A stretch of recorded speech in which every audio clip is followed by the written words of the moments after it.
ప్రస్తుతం మనం తిరుపతిలోని రాఘవేంద్ర నగర్లో ఉన్నాం. ఇక్కడ రేషన్ షాప్ వద్ద ఈ కూటమి ప్రభుత్వంలో ఏ రకంగా పేద ప్రజలను మోసం చేస్తున్నారనే దానిపై తిరుపతి వైఎస్ఆర్ కాంగ్రెస్ పార్టీ తిరుపతి ఇన్ఛార్జ్ భూమన అభినయ్ రెడ్డి గారు స్వయంగా ఇక్కడ లైవ్లోకి వచ్చి వారు చేస్తున్న మోసాన్ని బట్టబయలు చేయడం జరిగింది. గత వైఎస్ఆర్ కాంగ్రెస్ పార్టీ హయాంలో ఎండియు వ్యవస్థ ద్వారా ఈ వాహనాల ద్వారా ఇంటింటికే రేషన్ అందించడం జరిగింది. అయితే ఈ ప్రస్తుతం ఉన్న ఈ కూటమి ప్రభుత్వంలో వీరు రేషను ఏదైతే తూకం వేస్తున్నారో ఆ తూకం అనేది 2 కేజీల వరకు వారు స్వాహా చేస్తున్నారు. ఇది దారి మళ్ళుతోంది. ఈ బియ్యం అదేవిధంగా చక్కెర అనేసి అని కూడా ఇక్కడ బట్టబయలు చేయడం జరిగింది.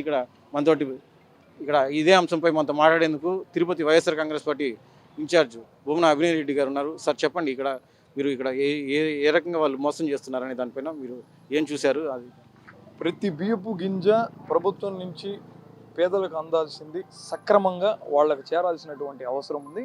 ఈ ప్రక్రియనంతా చూసేటటువంటి డిపార్ట్మెంట్ సివిల్ సప్లైస్ డిపార్ట్మెంట్. ఆఖరిగా ప్రజలకు చేరేటటువంటి కేంద్రాలు ఈ రేషన్ దుకాణాలు. మా పరిశీలనలో తిరుపతిలో దాదాపుగా అన్ని రేషన్ దుకాణాల్లోనూ వాళ్ళకు అందాల్సినటువంటి క్వాంటిటీలో కనీసం అంటే 2 నుంచి 2.5 కేజీలు తక్కువగా వస్తున్నాయని తేలింది. మేము ఒక 2 రోజుల పాటు అన్ని దుకాణాలని పరిశీలించాం, మా వాళ్ళని పంపించి చూసాం. మేము నిర్ధారించుకున్న తర్వాత జీవకోణంలో ఉన్నటువంటి ఒక దుకాణంలో జరుగుతున్నటువంటి పరిస్థితిని ప్రభుత్వానికి తెలియజెప్పే ప్రయత్నం చేశాం. ఇందులో మేము చూసింది ఏంటంటే, ఓ 35 కిలోల బియ్యం అందాల్సినటువంటి కుటుంబానికి 31 కేజీలు మాత్రమే అందుతుంది. 20 కేజీలు అందాల్సినటువంటి కుటుంబానికి దగ్గరగా 1.5 నుంచి 2 కేజీల మధ్యలో తేడా చూపుతోంది. కేవలం 18 కేజీల వరకు మాత్రమే వాళ్ళు పొందుతున్నారు. అంటే సివిల్ సప్లైస్ డిపార్ట్మెంట్ వీళ్లకు పంపించేటటువంటి బ్యాగులే, అంటే 50 కేజీల బ్యాగ్, ఇది Chaitanya rice mill Kunchanapalli west Godavari district నుంచి వచ్చినటువంటి బ్యాగ్. దీంట్లో 50 కేజీలు నెట్ వెయిట్ ఉండాల్సినటువంటి బ్యాగ్ కేవలం 48 కేజీలు మాత్రమే ఉంటుంది. ఇక్కడ పనిచేస్తున్నటువంటి రేషన్ షాప్ కార్మికుడు అన్న మాటలు ఏంటంటే, ఒక్కొక్కసారి 44 కేజీలు కూడా వస్తుంది సార్, మొత్తంగా 50 కేజీలు వచ్చినటువంటి సందర్భం ఏది లేదు అని అంటున్నారు. అంటే ఈ రేషన్ అంతా కూడా ఎక్కడికి పోతుంది, ఎక్కడ మాయమవుతుంది?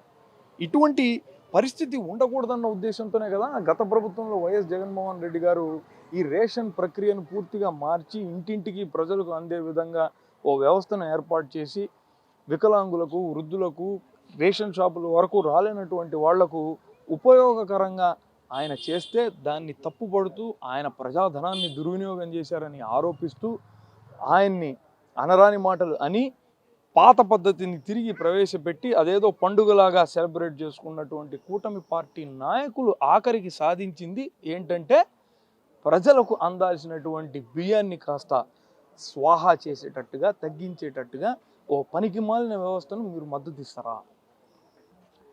ప్రభుత్వం వచ్చిన కొత్తల్లో ఆయన ఉప ముఖ్యమంత్రి పవన్ కళ్యాణ్ గారు ఒక షిప్పులో ఎక్కి, ఆయన పరిదే కాదు, సీజ్ ద షిప్, ఈ రేషన్ అంతా కూడా పక్క దేశాలకు వెళ్ళిపోతున్నాయని సినిమా డైలాగులు అయితే బాగానే చెప్పగలిగారు. ఆ షిప్పు నిజంగా సీజ్ చేశారో లేదో ఎవరికి తెలియని కూడా తెలియదు. ఇప్పుడేం చేస్తారు మీరు? సాక్ష్యాలతో సహా మేము బట్టబయలు చేశాం. మీ పార్టీ వ్యక్తి ప్రాతినిధ్యం వహిస్తున్నటువంటి మంత్రిత్వ శాఖలో నాదెండ్ల మనోహర్ గారి ముక్కు కింద రేషన్ షాపుల్లో ప్రజలకు అందాల్సినటువంటి బియ్యం సరిగ్గా అందడం లేదు. ప్రభుత్వం నుంచి రావాల్సినటువంటి బియ్యమే పూర్తి స్థాయిలో బ్యాగుల్లో ఉండాల్సిన వెయిట్కి తగ్గట్టుగా రావట్లేదు. ఇప్పుడు ఎవరిని సీజ్ చేస్తారు? మీ మంత్రిని సీజ్ చేస్తారా? మీ ప్రభుత్వాన్ని సీజ్ చేస్తారా? లేదంటే మీ వ్యవస్థలను సీజ్ చేస్తారా? ముఖ్యమంత్రి చంద్రబాబు నాయుడు గారు, ఉప ముఖ్యమంత్రి పవన్ కళ్యాణ్ గారు స్పందించాల్సినటువంటి అవసరం ఏర్పడింది. రాష్ట్ర వ్యాప్తంగా ఇలా 35 నుంచి 45 కోట్ల కేజీల బియ్యం ప్రతి సంవత్సరం పక్కదారి పడుతుంది.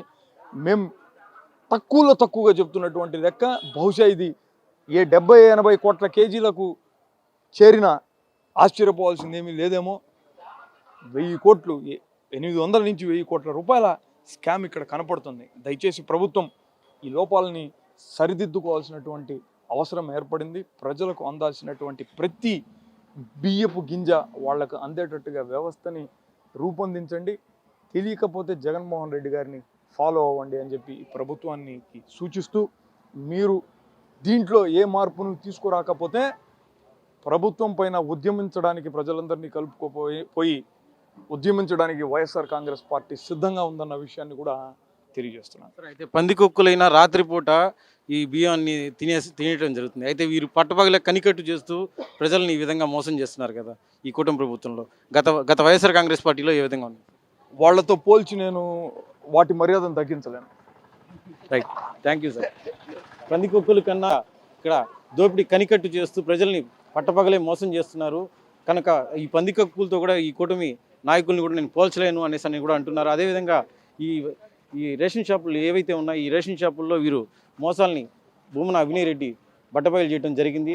అదేవిధంగా ఇక్కడ చూస్తే కనుక మనం ఈ రేషన్ షాప్లో ఇక్కడ తిరుపతి రాఘవేంద్ర నగర్లో ఇక్కడ మొత్తం కూడా క్యూ లైన్లు కట్టి ఇక్కడ వారిని మోసం చేస్తున్న విధానాన్ని కూడా ఆయన మొత్తం కూడా బట్టబయలు చేయడం జరిగింది.